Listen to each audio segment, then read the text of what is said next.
This video is going to show you how to easily create a fully functioning website without having to know any coding whatsoever.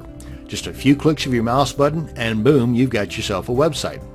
Now we're going to log into our cPanel control panel, scroll on down to just about the bottom of the page, and in the software services panel, usually that's where it's going to be located at, is going to be Fantastico Deluxe, the blue smiley face.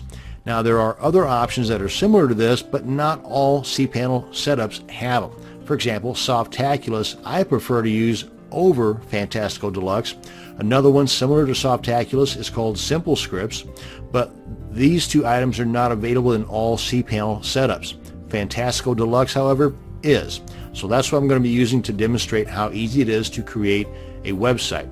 We just click on that, come in here, click on WordPress. It'll bring up the WordPress installation setup here.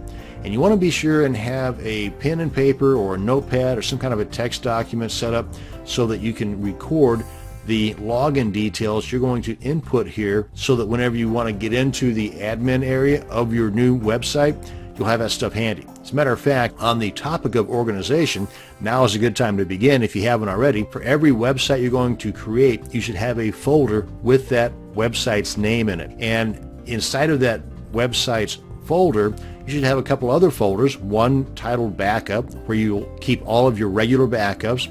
Another one, for example, might be titled Images, where you'll keep all of the images related to that website in that particular folder. Again, these are just tips to keep things as organized as possible from the get-go. Another item you should have in that folder is a text document, like what I'm talking about here, that will contain your username, your password, any other items you might record that can be used for that website.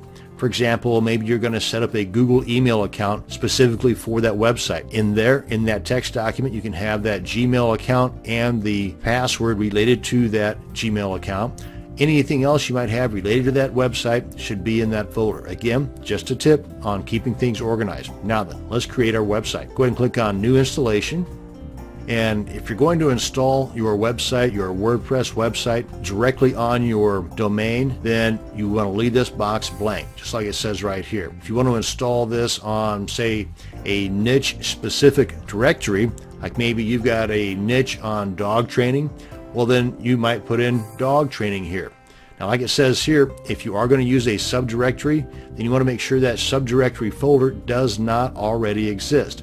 WordPress will create it for you. If it does already exist, then you're going to get errors and it just won't work. So I'm going to go ahead and type in dog, because let's say I've got a niche on dog training or dog food or dog goodies, whatever, and it's going to be a nice fit for my WordPress website. Now, to get to this WordPress installation after it's installed, I would, inside of the browser bar, I would type my domain name /dog, then that would bring me to my website. Now, here's where we're going to want to copy down on that text document, because this is what's going to be required to log into our administrator area of our WordPress website. Here you want to put in the admin username and the admin password. Make sure that this is not admin, because that's the one thing that people that are trying to break into your website, and unfortunately there are a lot of them out there, they're going to already assume that your username is admin, because back in the day that was the case. It was kind of hard-coded into your WordPress installation. So you do not want to use admin as your username. You want to make this difficult to guess, and you want to make your password difficult to guess. For the password, I tend to keep it at 12 characters or more, and I use those special characters like along the top part of your number keys on the top part of your keyboard. Add numbers, lowercase, uppercase letters. Again, make it as difficult as possible for somebody to guess, and your site will be that much more secure as a result. Now, after having said that, for the sake of demonstration, I'm going to use test for both the username and the password. This is a do as I say, not as I do situation. Now, the nickname, the admin email, the site name, and the description are all items that you can change later on. You cannot change the username later on. I mean, there's a way around that, but that's beyond the scope of this video. And you can change the password later on, but again, that's beyond the scope of this video. But these four items you can change once you get your installation taken care of. Log into the administrator area, and there's a spot in there where you can put in a new nickname or your admin email or a site name, even if it's different than the actual site you're on, and the description of this site. But I'm going to leave these blank for the time being. Click on Install WordPress. Finished installation.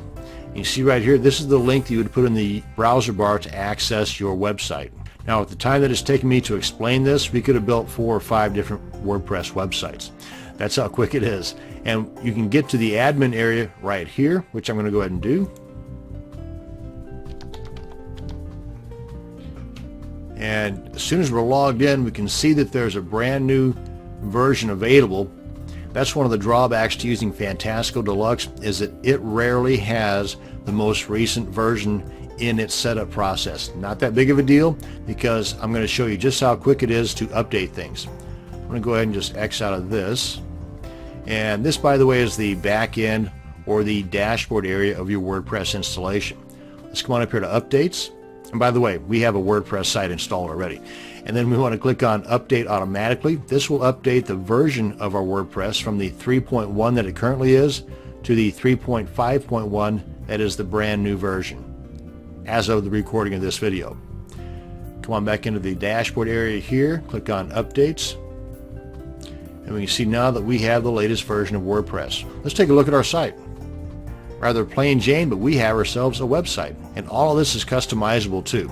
But that's beyond the scope of this video. Right now, we have a WordPress site that we can quickly add pages to, we can add images to, we can add videos to, and we've got our main home page right here that we can have with or without a sidebar. All kinds of customizations that can be done with the WordPress website. But right now, we have a website. That's going to bring us to the end of this video on how to create a website using cPanel. Thanks for watching. You have a great day. The best deals online are only a click away, and that link can be found right below this video.